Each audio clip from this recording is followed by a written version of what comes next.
The Draxian war fleet moved through the void like a school of metallic predators. 17 massive ships, each one capable of reducing a planet's surface to molten slag. Commander Vorthis watched the tactical display from his command throne, his four eyes tracking the small human vessel that had drifted into their territory. Analysis, Vorthis demanded. His tactical officer, a young Draxian named Pelth, brought up the scan results. Single ship. Hull composition suggests primitive alloy construction. No energy shielding detected. Weapon systems appear to be projectile-based. Chemical propulsion. Vorthis clicked his mandibles together in what passed for Draxian laughter. The humans were new to this region of space. Their first colony world had been established barely 3 standard years ago. Intelligence reports suggested they were technologically inferior, still using fusion drives when the rest of the galaxy had perfected antimatter engines decades ago. Send standard warning, Vorthis ordered. If they refuse to leave, destroy them. The communication went out in 17 galactic languages.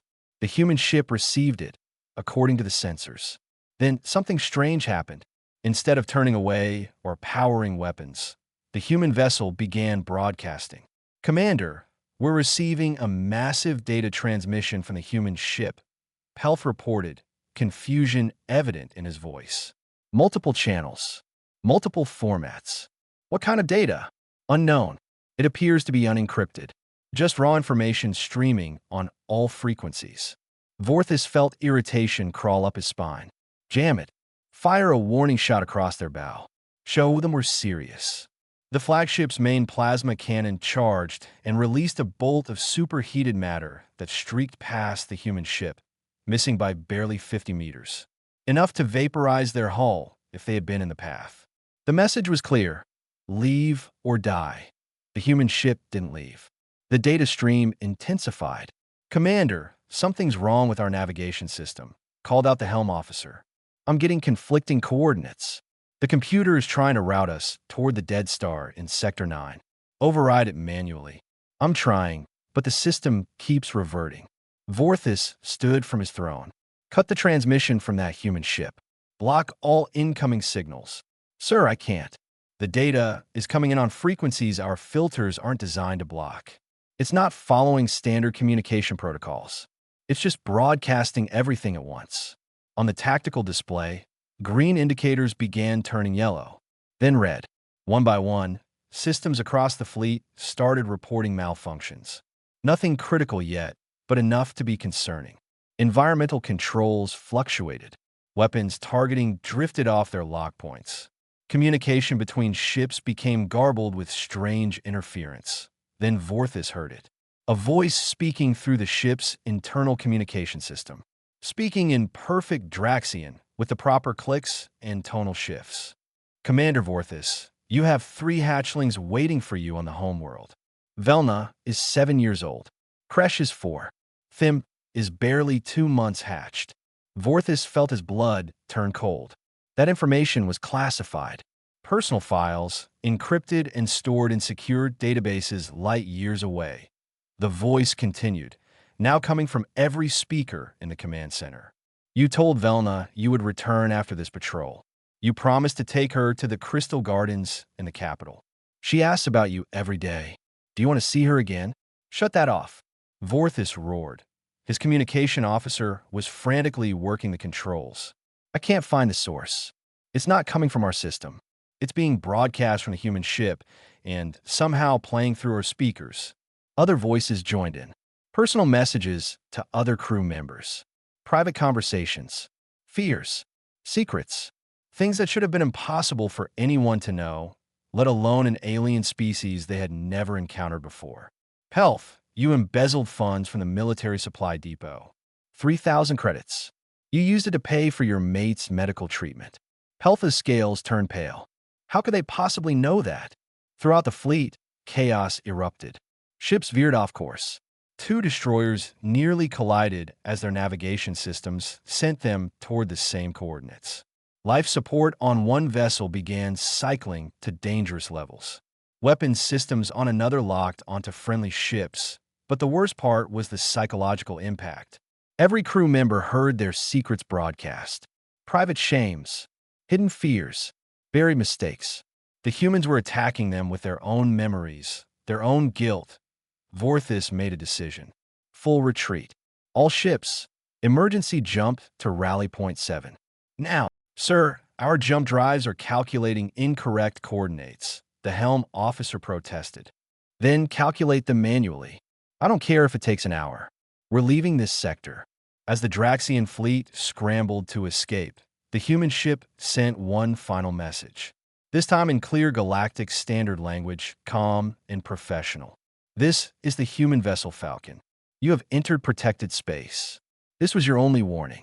All ships currently in this sector have been tagged with tracking signatures. If you return, the response will be more severe. Leave now and tell your superiors what happened here. Tell them humans defend their territory with weapons your species doesn't understand. Tell them to stay away. It took the Draxian fleet 40 minutes to coordinate their jump. 40 minutes of watching their systems malfunction, hearing their secrets broadcast, feeling their ships become unreliable. When they finally disappeared into faster-than-light travel, they left behind a single human vessel, small and apparently helpless. Vorthis sat in his command throne, all four hands shaking. He had fought in 17 campaigns. He had seen weapons that could crack planets. He had watched entire fleets burn in the void. But he had never been afraid like this, because he finally understood something terrifying.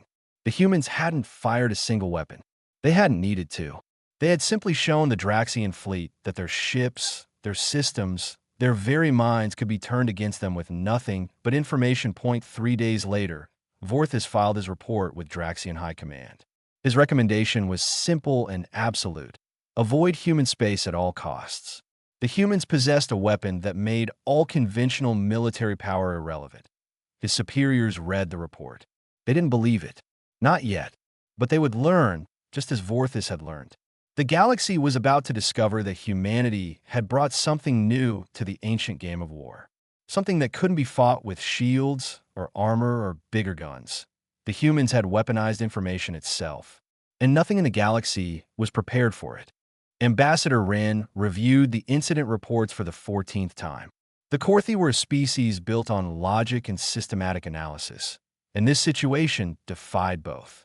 3 separate military encounters with human vessels, 3 complete fleet disruptions, 0 conventional weapons fired. The council chamber of the Galactic Security Assembly stretched 200 meters across, with seating for representatives from 40 different species. Today, only the 7 core security members were present. This meeting was classified at the highest level. We need to discuss the human problem, Wren announced, projecting holographic data into the center of the chamber. The first incident appeared, the Draxian fleet. 23 days ago, 17 Draxian warships encountered a single human vessel. The humans disabled the entire fleet without firing a shot. A representative from the Threx colonies, an insectoid species called Commander Zith, clicked her mandibles skeptically. The Draxians claimed their systems were compromised by some kind of information attack. This seems improbable. Wren pulled up the second incident. 12 days ago, a pirate coalition attacked a human mining colony. 53 raider vessels. The pirates sent us their final transmissions before they were destroyed. The hologram played garbled audio, screaming voices, sounds of weapons fire inside ships rather than between them. The human colony defense system caused the entire pirate fleet to turn on itself. Ship crews fought each other. Navigation systems sent vessels into collision courses. Within 90 minutes, all 53 ships were destroyed or disabled. The council members shifted uncomfortably. General Horvath, representing the Keldon military arm, leaned forward. What weapon could cause such coordinated psychological breakdown? That's the question we cannot answer, Wren replied. The third incident occurred 4 days ago. A Keldon exploration vessel entered human space by accident. They were not hostile. The humans transmitted a warning, then demonstrated their capability.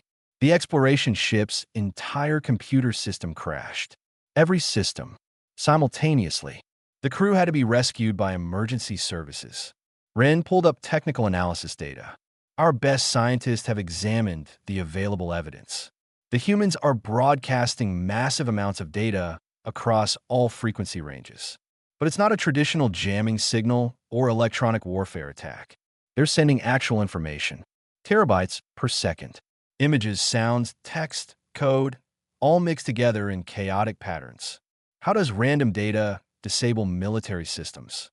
Zith asked. A technical analyst named Orvin, a small amphibious creature with excellent pattern recognition abilities, spoke up. It's not random. That's what we initially thought, but closer analysis reveals sophisticated algorithms hidden within the chaos. The humans are exploiting how our computers process information. Our AI systems are designed to analyze incoming data, categorize it, assess it for threats. The human broadcasts overwhelm these analysis systems. Ren nodded. In simple terms, they're forcing our computers to think too hard about too many things at once. The processing power required to handle the incoming data stream exceeds available capacity.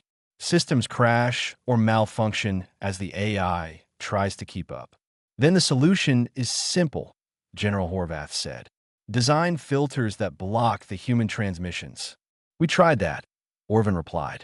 The humans adapt. They change frequencies, alter data formats, find new ways to bypass filters. It's like they're having a conversation with our defensive systems, learning from each interaction and adjusting their approach. No static defense works for more than a few minutes.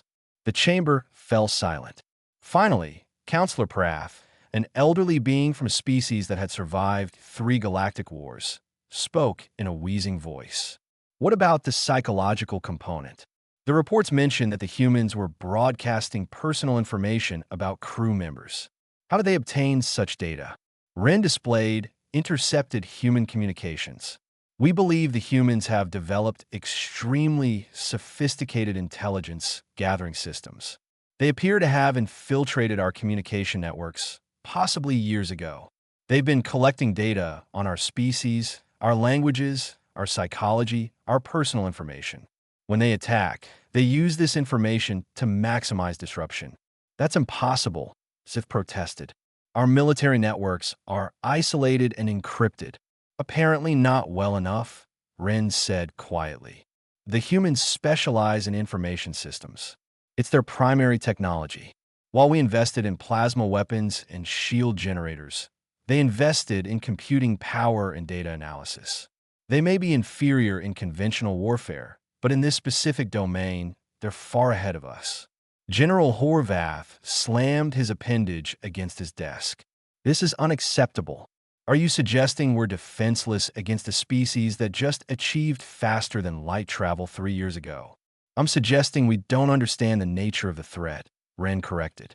Every species in this council has built their military doctrine around physical confrontation. Weapons, shields, armor, tactics designed for ship-to-ship combat.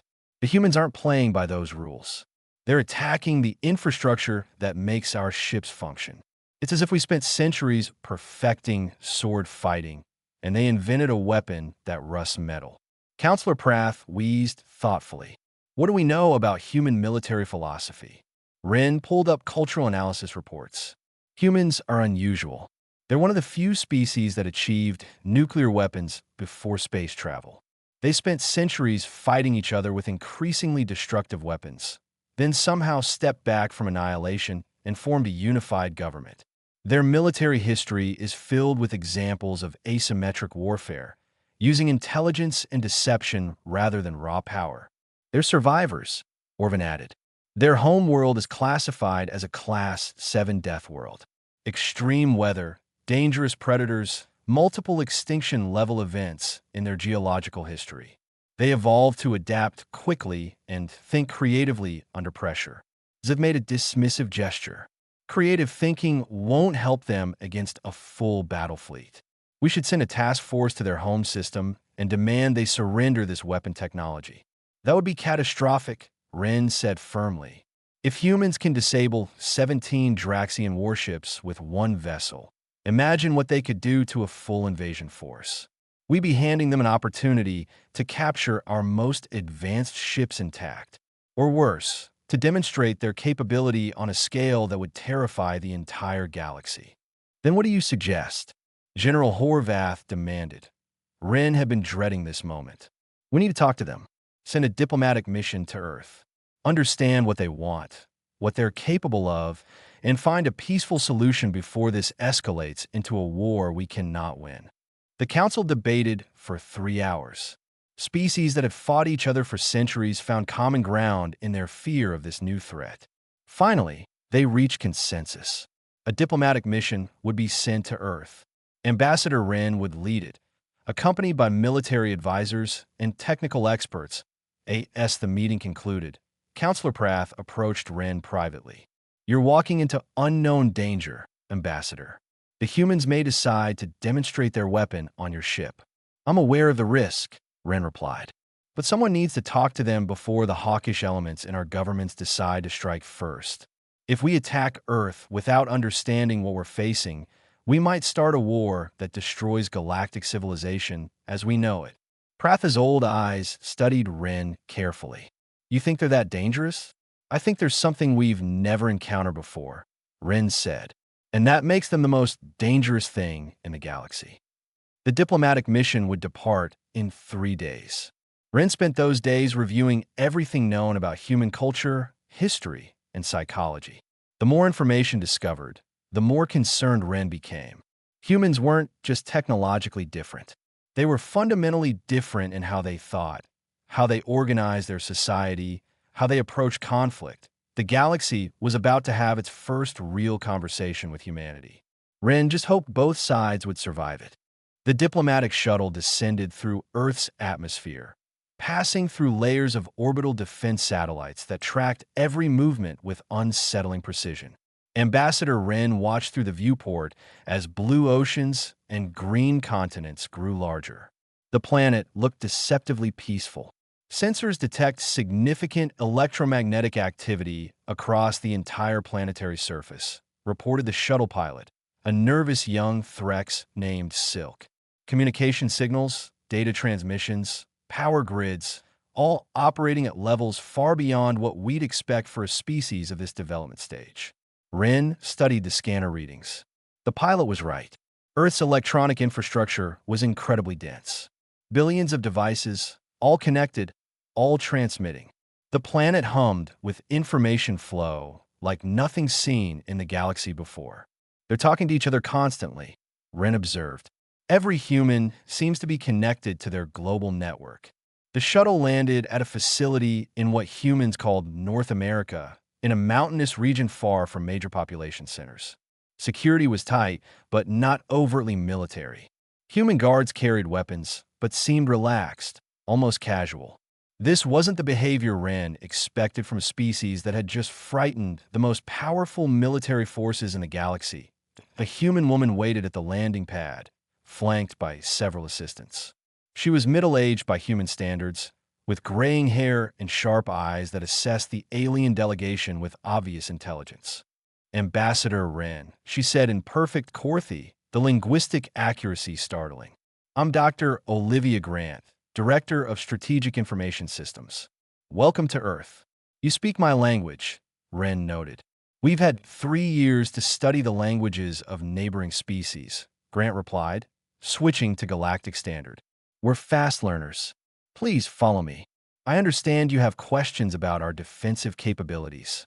The delegation was led through underground corridors lined with technology that looked primitive by galactic standards, but functioned with surprising sophistication. They passed through multiple security checkpoints, each one scanning them with sensors that felt invasive in ways physical searches never did. Finally, they entered a vast chamber filled with computing systems. Rows of servers stretched into the distance, cooling systems humming steadily. Holographic displays showed data streams flowing in real time, information moving faster than Ren's eyes could track. This is the nerve center of our defensive network, Grant explained. Though honestly, this is just one node. Earth's actual information infrastructure is distributed across millions of facilities, billions of devices. What you're seeing here is just where we coordinate our military applications. General Tarvok, the Keldan military advisor in Ren's delegation, stepped forward. His species was large and imposing, evolved from pack hunters. We came to understand how you disabled our ships. Show us this weapon. Grant smiled slightly. It's not a weapon in the sense you understand. Let me show you something first. She activated a holographic display showing Earth's internet. This is our global information network. 8 billion humans connected through digital systems. Every day, we generate more data than your entire civilization produces in a year. Messages, videos, images, arguments, art, news, entertainment, lies, truth, everything flowing constantly. So you have extensive computer networks, Tarvok said dismissively. Many species do. How does this disable warships? Grant's expression turned serious. Because your warships run on logical, orderly systems, clean data processing, organized communication protocols. When we encountered the first alien vessels in our space, we realized something important. Your computers can't handle chaos. She pulled up footage of the Draxian incident. Your species evolved in different environments, developed different ways of thinking. Most of you built information systems that reflect your nature. Organized, hierarchical, efficient. Humans evolva differently. We spent thousands of years in social groups where everyone talked over each other, spread rumors, lied, exaggerated, created art, told stories. Our brains adapted to filter massive amounts of contradictory information and find truth in chaos. Grant continued, warming to her subject. When we developed computers, we built them to handle that chaos. Our AI systems can process contradictory data, identify patterns in noise, adapt to unexpected inputs. Your AI systems, frankly, can't. They're designed for clean, organized information processing. So when we broadcast our natural chaos at your ships, your computers try to analyze everything, categorize it, assess it for threats. They overload almost immediately. Ren felt understanding dawn with cold clarity. You're not attacking our systems with weapons. You're attacking them with the natural state of human communication. Exactly, Grant confirmed. Every human learns from childhood how to navigate information chaos. We argue with strangers on social media. We filter through thousands of news sources trying to find truth. We're bombarded constantly with advertising, entertainment, political messages, all competing for our attention. It's exhausting, but it made us very good at handling complex information environments. She activated another display. Now imagine taking that chaos and weaponizing it. We don't just broadcast random noise. We use sophisticated algorithms to generate data patterns specifically designed to exploit weaknesses in your computer systems. We hide attack code inside millions of innocuous files. We craft messages that trigger psychological responses in your crews. We spent 3 years studying your species, your languages, your fears. And we've gotten very, very good at using that information. The personal messages, Ren said quietly. How did you obtain classified data about Draxian crew members? Grant's smile faded. We've been listening to your communications for years. Your encryption is good, but not perfect. We've intercepted billions of messages, analyzed social patterns, built psychological profiles. When we target a ship, we know who's aboard. We know their families, their fears, their secrets. And we use that knowledge to maximize disruption. The delegation stood in shocked silence. General Tarvok finally spoke, his voice tight with anger. This is monstrous. You're weaponizing privacy invasion. We're weaponizing information, Grant corrected. Something humans have been doing to each other for centuries. Propaganda, psychological warfare, intelligence gathering. We didn't invent these concepts for fighting aliens. We invented them fighting ourselves. We're just very, very good at it. She gestured to the surrounding computers. This isn't even our primary infrastructure. This is just military application. The real power is out there. She pointed upward, indicating the planet above them. 8 billion humans, all connected, all generating data, all part of a system that your species fundamentally cannot comprehend or control. That's what you're really afraid of. Not this room, not our weapons. You're afraid of what humanity represents. Ren processed this carefully. You're telling us that your entire civilization is the weapon. Our entire civilization is the defense system, Grant clarified. We don't want to conquer anyone. We just want to be left alone. But if someone threatens us, we can disable their fleet without firing a shot. We can turn their own systems against them. We can make their crews doubt their mission, their commanders, even their own memories. And we can do it faster than your species can adapt. She deactivated the displays. That's why I agreed to this meeting, Ambassador. I want you to understand what you're dealing with. Not because I'm threatening you, because I'm offering you a choice. You can try to fight us, and your fleets will tear themselves apart. Or you can work with us, learn from us, and maybe figure out how to defend against what we do. Because eventually, other species will develop similar capabilities. And when they do, you'll need to know how to survive in a galaxy where information is more powerful than plasma cannons. The delegation exchanged glances. They had come seeking understanding. They had found something far more disturbing. Humanity hadn't just developed a new weapon. They had revealed that all of galactic civilization was vulnerable in ways no one had imagined. I want to see a demonstration, Ren said finally. A controlled test. Show us exactly what you can do. Grant nodded slowly. I was hoping you'd ask that. Follow me. We have a decommissioned council ship in orbit. Perfect for showing you what your militaries are up against. As they headed toward the surface, Ren realized with growing unease that this meeting wasn't really about understanding the human weapon.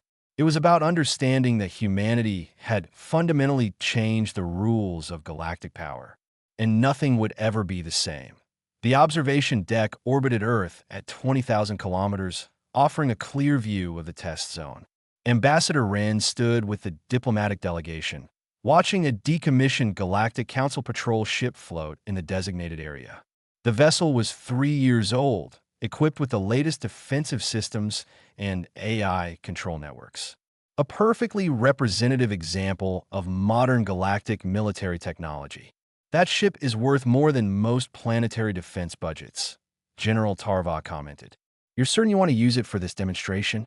Dr. Grant stood beside them, her hands clasped behind her back. The council donated it specifically for this purpose. They want to understand what they're dealing with. Better to sacrifice one ship in a controlled test than lose a fleet in actual combat. A human vessel moved into position, smaller and less impressive than the patrol ship. It looked fragile in comparison, like a child's toy next to a professional tool. The contrast made Ren nervous.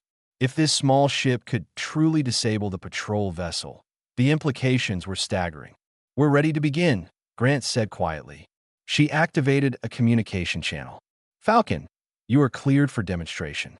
Standard protocol, full spectrum engagement. The human ship designated Falcon didn't look like it was preparing for combat. No weapon ports opened. No seals energios. It simply began broadcasting, flooding all frequencies with data on the monitoring screens. Ren watched the information flood begin. Millions of data packets per second, each one different. Images of Earth landscapes, audio files of human music, text documents in hundreds of languages, video clips of human entertainment, scientific papers, news broadcasts, social media posts, all of it streaming simultaneously in an overwhelming torrent. Phase 1 is simple saturation, Grant explained. We're broadcasting human cultural data on every frequency your systems can receive. The patrol ship's AI is designed to analyze incoming transmissions for threats. Watch what happens. The patrol ship's systems began responding. Defensive protocols activated, trying to filter and categorize the incoming information. Processing indicators on the monitoring screens climbed steadily. 20%, 40%, 60%. The AI is dedicating more and more resources to analyzing the data stream, noted Orvin, the technical analyst. It's trying to categorize everything, assess each file for potential threats, which is exactly what it's designed to do, Grant confirmed. Your AI systems are very good at their jobs.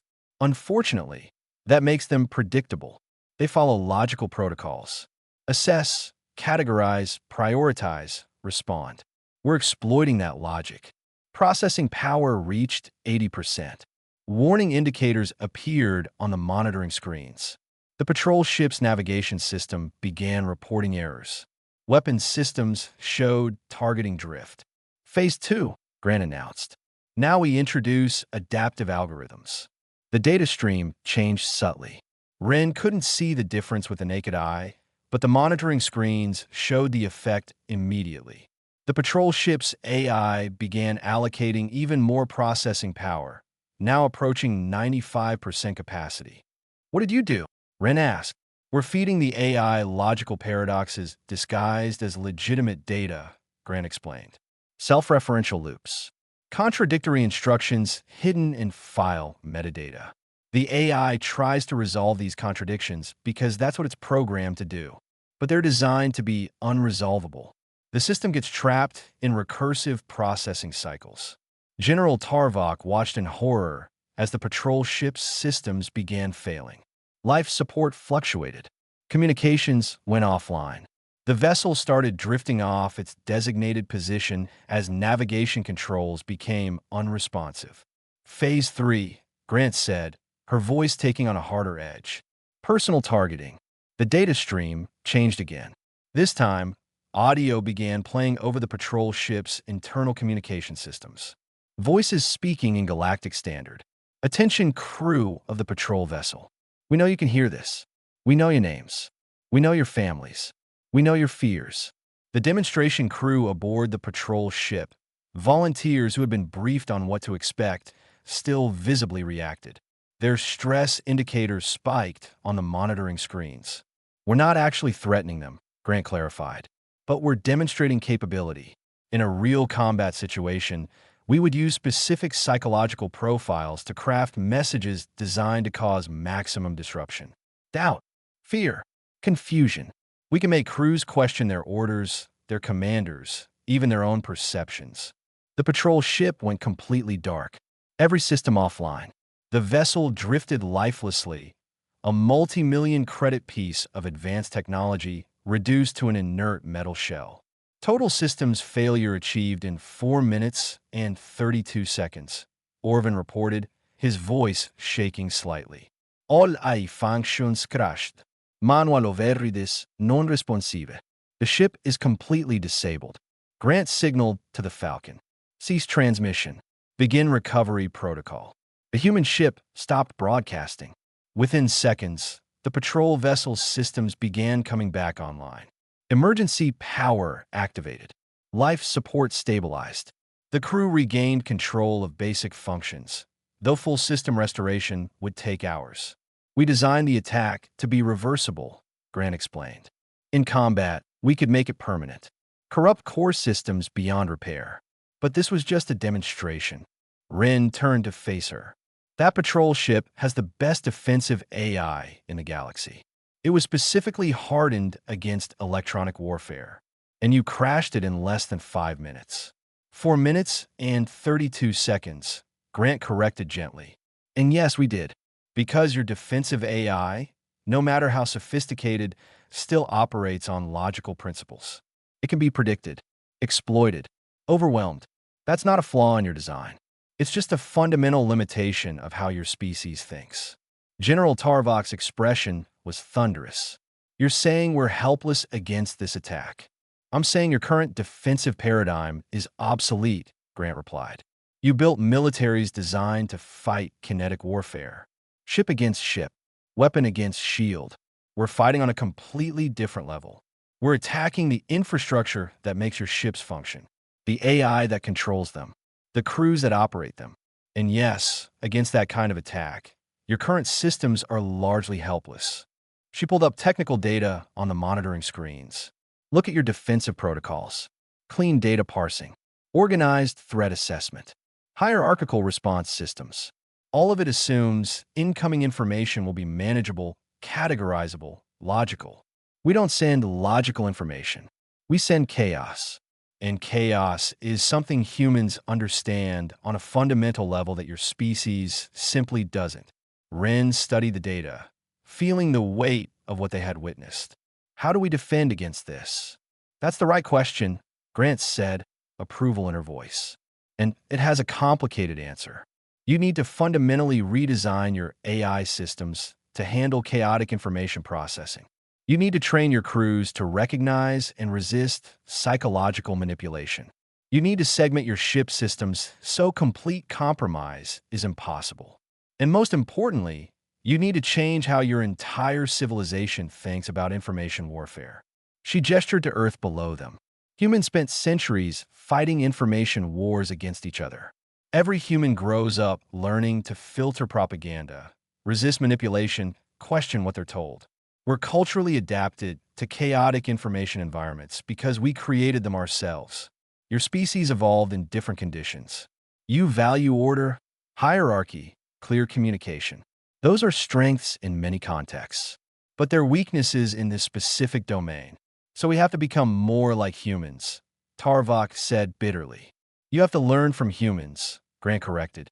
That's why I showed you this demonstration.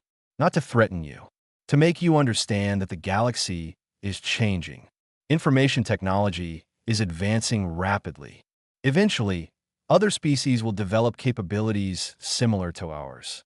When that happens, traditional military power won't protect you. You need to adapt now, while you have time to learn. Ren processed this carefully. You're offering to teach us. We're offering to help you survive the future we're creating, Grant said bluntly. Because the alternative is watching galactic civilization tear itself apart as different species develop information weapons without understanding how to defend against them. That's not in anyone's interest, including ours. The patrol ship had stabilized, its crew shaken but unharmed. The demonstration was over. But for everyone watching, the real implications were just beginning to sink in. Humanity had proven beyond doubt that they possessed a weapon against which traditional defenses were useless. The question now was what the galaxy would do about it. Fight and lose? Submit and adapt? Or find some middle path that no one had yet imagined? Ambassador Wren looked at Dr. Grant with new understanding. This wasn't just a military demonstration. It was an opening move in a much larger game. And humanity was playing several steps ahead of everyone else. 3 days after the demonstration, Ambassador Wren sat across from Dr. Grant in a small conference room deep within the Earth facility. The walls were lined with sound-dampening materials, and sensors confirmed no electronic surveillance was active. This conversation would be private, off the official record. You wanted to speak alone, Grant said, pouring herself coffee from a thermal container. No military advisors. No technical analysts. Just us. Wren had spent those 3 days thinking, processing not just what had been seen, but what it meant for the galaxy's future. I need to understand something beyond the technical details. Why did humans develop this weapon? What are you defending against? Grant took a slow sip of coffee. That's a more complicated question than you might think. The simple answer is we developed information warfare capabilities fighting each other, not aliens. Humans have always been our own worst enemies. She pulled up historical records on a tablet. For thousands of years, we fought with swords and arrows. Then we invented guns, then bombs, then nuclear weapons capable of destroying our entire species. Along the way, we also learned that information could be a weapon, propaganda that turned populations against their governments, intelligence gathering that revealed enemy plans, psychological operations that broke morale without firing a shot. But you stopped, Wren observed. You unified your species instead of destroying it. Barely, Grant admitted. We came very close to extinction several times. Nuclear standoffs where one mistake would have ended human civilization. The only reason we survived was that we learned, eventually, that the most dangerous enemy is yourself. The same intelligence that creates weapons can destroy the civilization that built them. She leaned forward, her expression intense. When we first detected alien signals and realized we weren't alone in the galaxy, we had a choice. Build traditional military forces to match what we assumed alien species would have, or leverage what we were already good at. Information systems, computing power, understanding how to manipulate data, and psychology. You chose to weaponize your strengths, Wren said. We chose to survive, Grant corrected. Because we assumed, probably correctly, that any species capable of interstellar travel would have weapons far beyond ours. We can't build plasma cannons that crack planets. We don't have shield technology that can withstand antimatter explosions. But we're very, very good at information warfare. So we leaned into that. Grant pulled up files showing Earth's defensive strategy development. We spent 3 years preparing before your species even knew we existed. We intercepted your communications. We studied your languages, your cultures, your military doctrines. We built AI systems specifically designed to exploit weaknesses in your computer architectures. And we developed protocols that could disable hostile fleets without requiring us to match you in traditional military capability. That level of preparation suggests you expected conflict, Wren noted. We expected the galaxy to see us as weak, Grant said bluntly. Primitives with fusion drives and kinetic weapons. Easy targets for conquest or exploitation. Human history taught us what happens to technologically inferior civilizations when they encounter superior powers. Usually, they get conquered. She stood and walked to the window, looking out at the mountain landscape. We didn't want to be victims, but we also didn't want to become conquerors.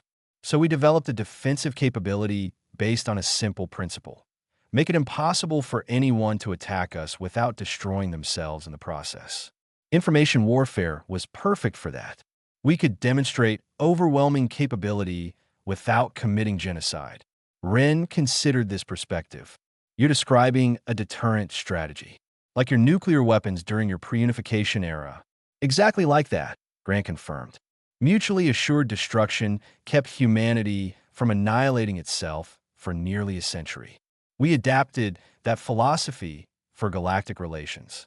If you attack us, we won't destroy your worlds, but we will make your fleets useless and turn your own systems against you. The threat of that is usually enough to prevent conflict. Usually, Wren repeated, but not always. Grant turned back to face the ambassador. That's why I wanted this private conversation. Because there's something you need to understand about humanity that your official reports won't tell you. We're not naturally peaceful. We're practical. We learned cooperation because the alternative was extinction. But we're still capable of incredible violence when we feel threatened. She pulled up classified files marked with the highest security clearances. These are contingency plans. What we do if a species decided to attack Earth directly. You saw a demonstration of our capability against a single ship. Imagine that scaled up to an entire invasion fleet. We could crash every ship simultaneously. We could feed false navigation data that sends fleets into stars or black holes.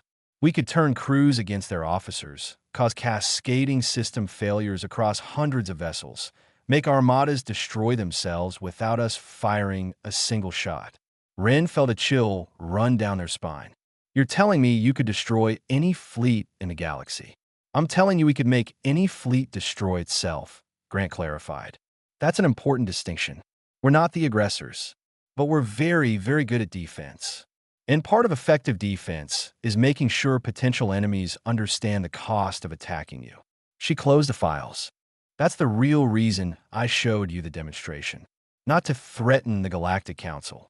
To make absolutely clear that attacking humanity would be catastrophic for any species that tries it. We want peaceful relations, trade, cultural exchange, all the normal diplomatic stuff. But we need everyone to know that we're not helpless prey. Wren processed this in silence. Finally, the ambassador spoke carefully. What you're describing is a fundamental shift in galactic power dynamics. For centuries, military strength has been measured in firepower and fleet size. You're saying that's obsolete. I'm saying it's incomplete, Grant replied. Physical weapons still matter. But information warfare is a new dimension of conflict that most species haven't seriously considered. Humans had to consider it because we used it against ourselves for so long. Now we're introducing that capability to the galaxy. And you expect everyone to just accept this? Wren asked, to acknowledge that humanity has this advantage and not try to counter it. Grant smiled slightly. I expect people to be rational. Some species will try to develop similar capabilities. Good. That levels the playing field and makes everyone more secure. Some will try to develop defenses. Also good. We'll help with that because defensive technology benefits everyone. And some will probably try to attack us, thinking they can succeed where others failed. Those species will learn expensive lessons. She sat back down. Here's what I'm really offering, Ambassador. Humanity wants to be part of the galactic community. We want to trade, share knowledge, participate in collective security. But we're doing it on our terms. We're not joining as junior partners or submitting to someone else's authority. We're coming in as equals, backed by a capability that makes us equals regardless of our technological level in other domains. You're forcing a new paradigm, Wren observed. We're adapting to reality, Grant countered. Information technology is advancing across the galaxy. Within a generation, multiple species will have capabilities similar to ours. Better to establish norms and defensive protocols now, while humanity can guide that process, than wait for information warfare to explode across the galaxy in chaotic and destructive ways. Wren understood. This wasn't just about one species and one weapon. It was about humanity recognizing where technology was heading and positioning themselves at the forefront of that development. They weren't just defending themselves. They were reshaping the galactic order. What do you want from the Council? Wren asked directly. Recognition, Grant replied simply. Accept humanity as a full member species with all associated rights and protections. Share your FTL technology with us so we can expand beyond our current single system. And work with us to develop galaxy-wide protocols for information warfare, including defensive measures and rules of engagement.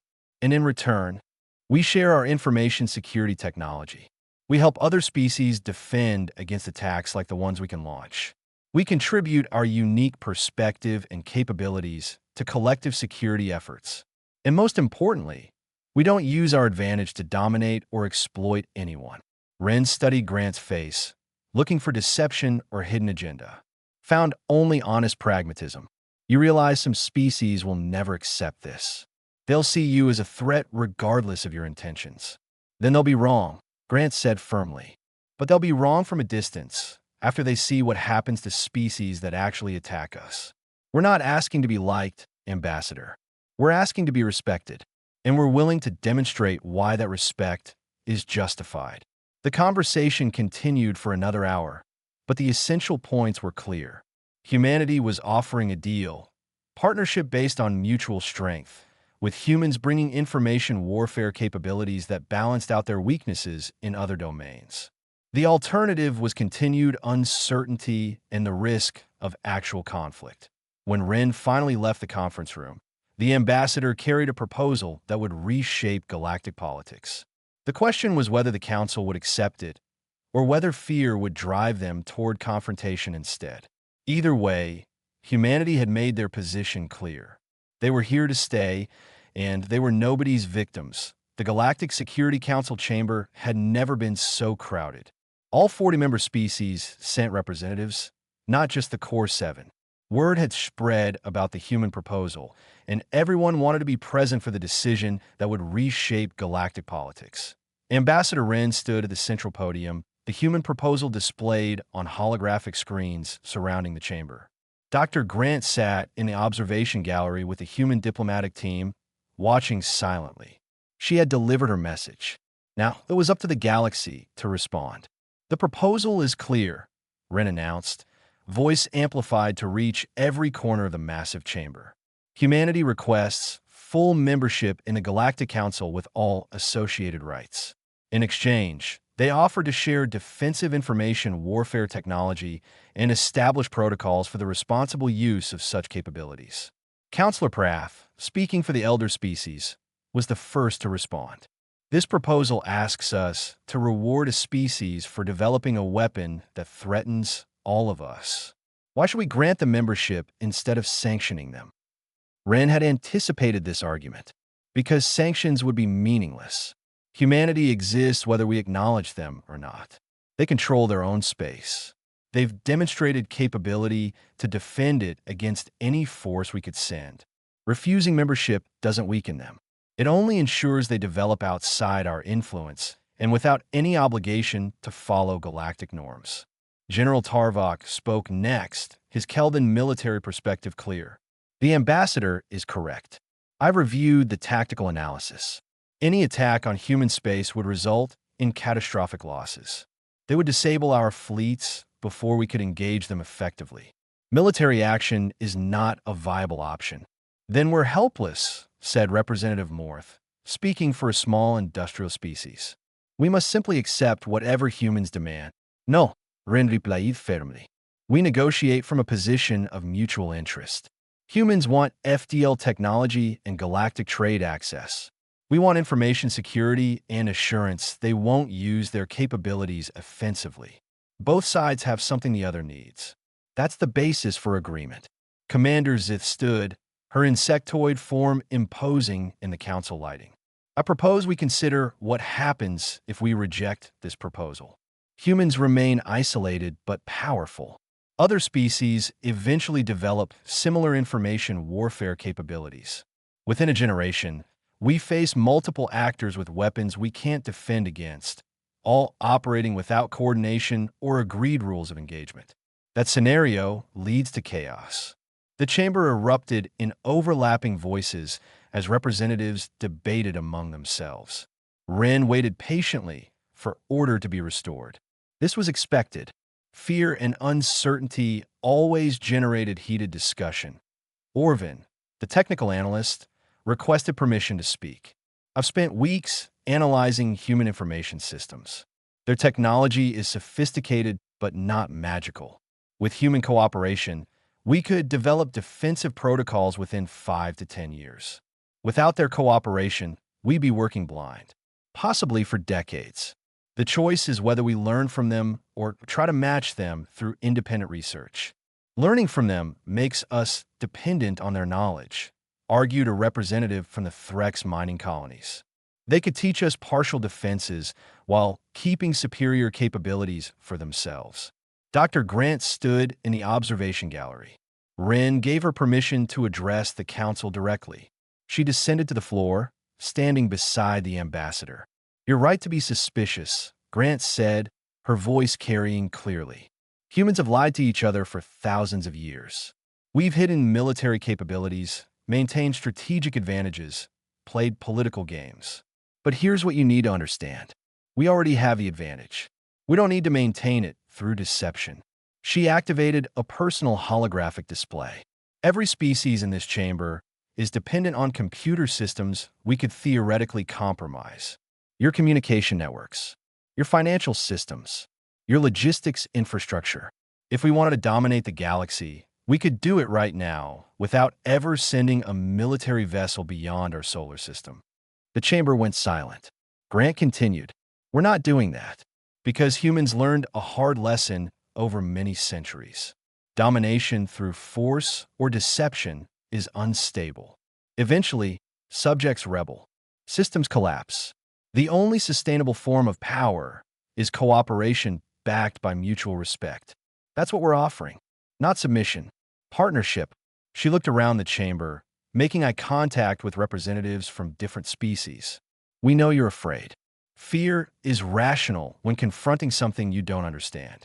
But fear leads to bad decisions. It leads to preemptive strikes that would be catastrophic for everyone. It leads to isolation that makes actual threats worse. What we're proposing is a path forward that benefits all of us. Counselor Prath wheezed thoughtfully. The human makes valid points, but she speaks of partnership while holding a weapon to our throats. How do we trust someone who can destroy us at will? Grant smiled slightly. The same way you trust any species with planet-destroying weapons. Through mutual deterrence and shared interests. You have weapons that could devastate Earth. We have weapons that could disable your fleets. Both sides are capable of massive harm. So both sides have incentive to maintain peace and follow agreed rules. She pulled up the formal proposal details. We're offering to share our defensive technology openly, not partial information. Complete access to our systems, our algorithms, our training protocols. We're proposing joint research programs where human and galactic scientists work together to develop better defenses. And we're suggesting clear rules of engagement that prohibit offensive use of information weapons except in response to direct military attack. Those rules could be broken, General Tarvok pointed out. So could any treaty, Grant countered. But breaking them would destroy trust and invite retaliation. That's how deterrence works. Nobody uses their worst weapons because everyone understands the consequences. We're extending that same logic to information warfare. The debate continued for hours. Species broke into regional caucuses, discussing the proposal in smaller groups. Ren watched the process with growing hope. Fear was still present, but rational analysis was winning out. The galaxy was beginning to accept that humanity represented a new reality that had to be accommodated rather than resisted. Finally, Councillor Prath called for a vote. The proposal before us is clear. Grant humanity full council membership with all rights and responsibilities. Establish joint information security programs. Develop agreed protocols for information warfare capabilities. All in favor. The vote took 30 minutes as each species registered their position. When the final count appeared, the result was decisive but not unanimous. 32 species voted in favor. 8 abstained or voted against.